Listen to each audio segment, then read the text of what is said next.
So let's move to the Steelers quarterback room.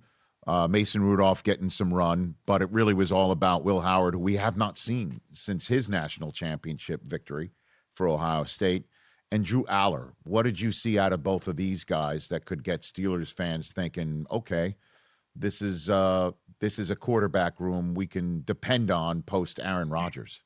Brian. Well, Mike McCarthy has had great success with quarterbacks, going back to his days in Kansas City with Joe Montana. And then you go Alex Smith in San Francisco, and what he's done with Dak, and obviously with the quarterbacks in Green Bay. Like this guy, you can already see the mechanics of Drew Aller far better now than whenever we saw him at Penn State. And we know he's big, strong, and he's got a great, he's just got a great frame for the position, along with Will Howard. Like I expect both these quarterbacks to improve, and it might be a real battle to see, who's going to be 2, who's going to be 3. Because they got 4 in the roster, and they're all big and strong, including Mason Rudolph. But I want to see who emerges through preseason and who ends up maybe winning that backup job to Aaron this year. And then the other thing, Rich, is the guy that throws scout team, that's who I'm interested in. Like, who's going up against the Pittsburgh defense every day where you don't care if you make a mistake.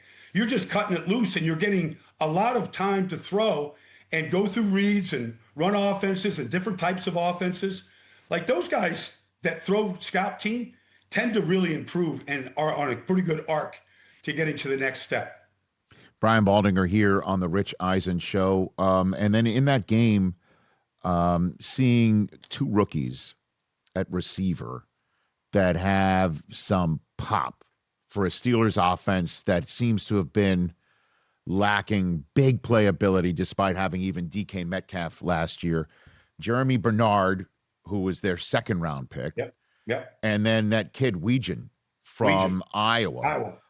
Who's going to be mostly, one would think, we thought, primarily used on special teams because that was his specialty there for the Hawkeyes. But he had one where he kind of stumbled a little bit because he was a little bit over his skis, maybe trying to find that next gear, and wound up just shy of the end zone, and then ran a very nice route for Aller later on in the game. Yep. What do you think of the Steelers offense with these kids, and then Pittman coming in, and Rico Dowdle at running back, and McCarthy being the one to spin it up? I mean, are we going to see a different Steelers this year? Completely.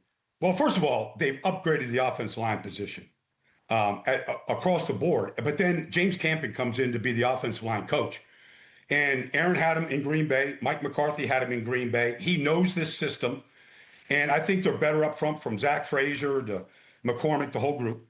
But they needed more explosive plays in the offense, just because Aaron's just not at that stage of his life where he can hold the ball and, wait for some of these plays to develop down the field. So Weegan catches that quick slant last night and goes 74 yards down to the 2. He looked like a great returner with the ball in his hands, right, just running away from the defense. And so, and Jeremy Bernard could do the same thing. Can you make the classic West Coast throws, short throws, long runs? They look like they've got more explosive players with the ball in their hands right now, and that offense really needs it. They didn't score a touchdown against Houston, a playoff loss.